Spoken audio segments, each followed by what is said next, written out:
Hello ladies and gentlemen, hope you're having a great day and welcome to the Tundra Dude 34 YouTube channel. Today, our objective is simple. We're heading over to Toyota.com to our favorite spot, the build and price tool. But we're not going to be building a Tundra today, we're going to be building a few 2023 Sequoias. Now if you don't know, the 2023 Sequoia is a complete remodel. It's kind of like an SUV version of the Tundra, but some say it looks even better than the Tundra, and some Tundra owners are jumping over to the Sequoia because of it. But we're going to check out the price. We're going to build an SR5. I'm going to build it to my liking, how I would buy an SR5 Sequoia. And then, of course, we got to build that TRD Pro Sequoia, and we're going to see what we like about it. The options on here are a little bit less than the Tundra.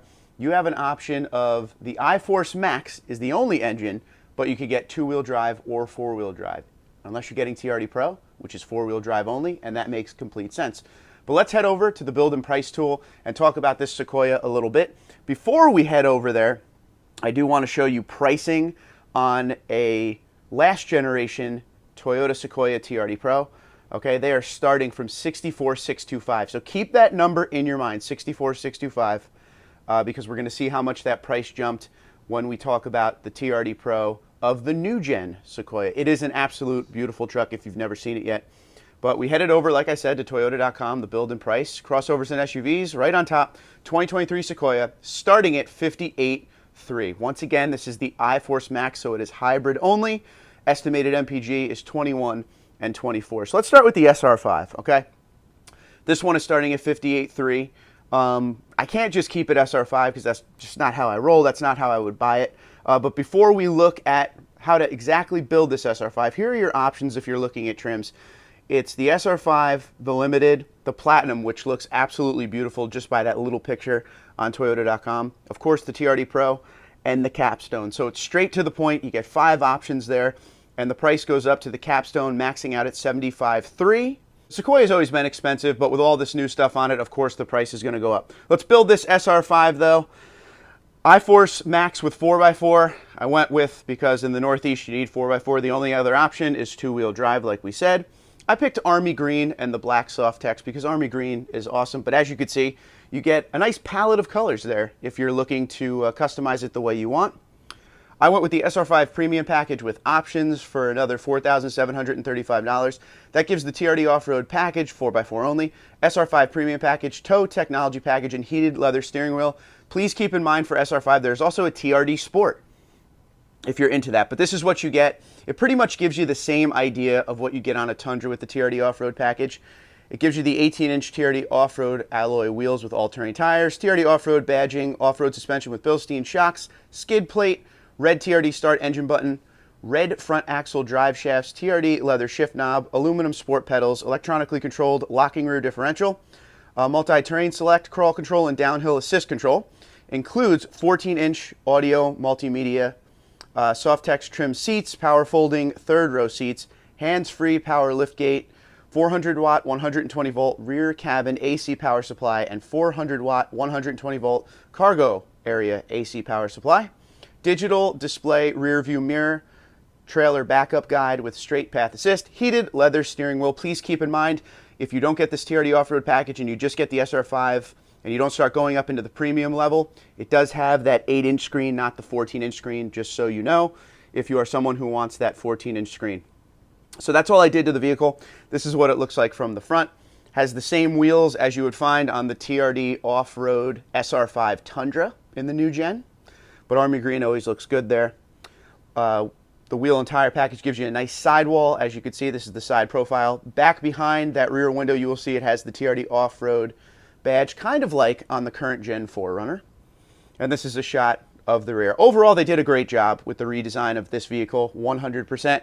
Long overdue, but this is the more, hard to say, but cost effective. I know that's not the right word to use with these expensive vehicles, but when it comes to Sequoia, you know, this is where you could get down as low as you can in the price, but still get what you want. You could go even lower here if you just get the base SR5.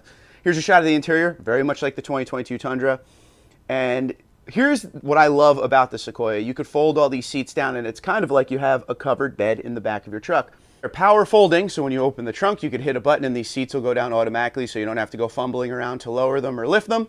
So you have the options of passengers, or you have the options of all of that space you know, to bring stuff wherever you got to go, long trips with the family. The fuel mileage is going to be a lot better. It used to have the 5.7 liter V8, and now you got that big iForce Max 3.5 liter V6 twin turbo. Keep that in mind. So the total price of this one that we just built, $66,035. Let me know what you think right now in the comments below with this vehicle. How is $66,035 for Sequoia with all this new stuff in it? All right, but now let's build what we've come here to build for sure. The TRD Pro. This to me is the best looking one of all of them. Is it practical? I don't know. That's for you to decide and to go down in the comments and let us know. But this thing looks absolutely amazing. $76,900 is the starting price. So let's see what we got. The only option you get with this is the iForce Max with the 4x4. By the way, it is a 10-speed automatic transmission in case you're wondering. For color options here, I'm going to keep what they call the ice cap, so white. And I'm going to go cockpit red soft text. You can go black, do whatever you'd like with that.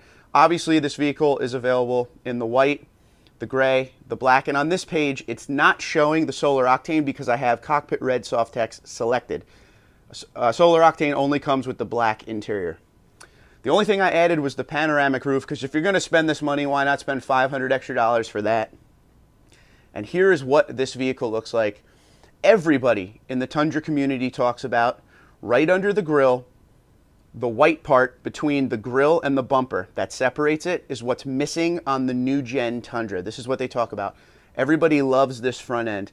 Now this is a good looking SUV, maybe the best looking SUV in its class.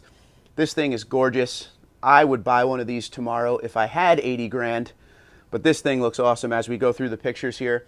Just a good side shot. What a great remodel. This is something Toyota should be using as their trophy vehicle right now, posting it everywhere on the commercials, because this is a beautiful, beautiful, beautiful truck. Big roof rack on top. Are you ever going to take this thing off-road, a big vehicle like this? Probably not. But you know what? If Armageddon comes, you'll have something that could get you where you got to go. Here's a shot of the rear of the vehicle. Just all the way around, all angles, it looks great. This is where you folks will disagree with me or agree with me. Depends on what you like. I love the red interior. A lot of people don't. Again, it's the same idea as the new gen Tundra with the interior. You have the big Toyota splashed across the glove box over there. 14-inch screen, nicely loaded.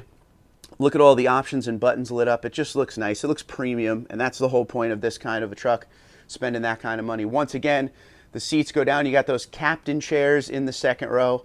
So this is definitely high end. If you don't like that red interior, there is black. Please keep that in mind. But it still has the utility of a regular Sequoia, but this thing is loaded up with all the crazy stuff on it of a TRD Pro. Now this one here, $76,900 is what I built this truck at, because the only thing I really added there was the panoramic moonroof, because once again, if you're going to spend this kind of money, I want to look up at the stars too. So what do you think about the price there when it comes to this Sequoia?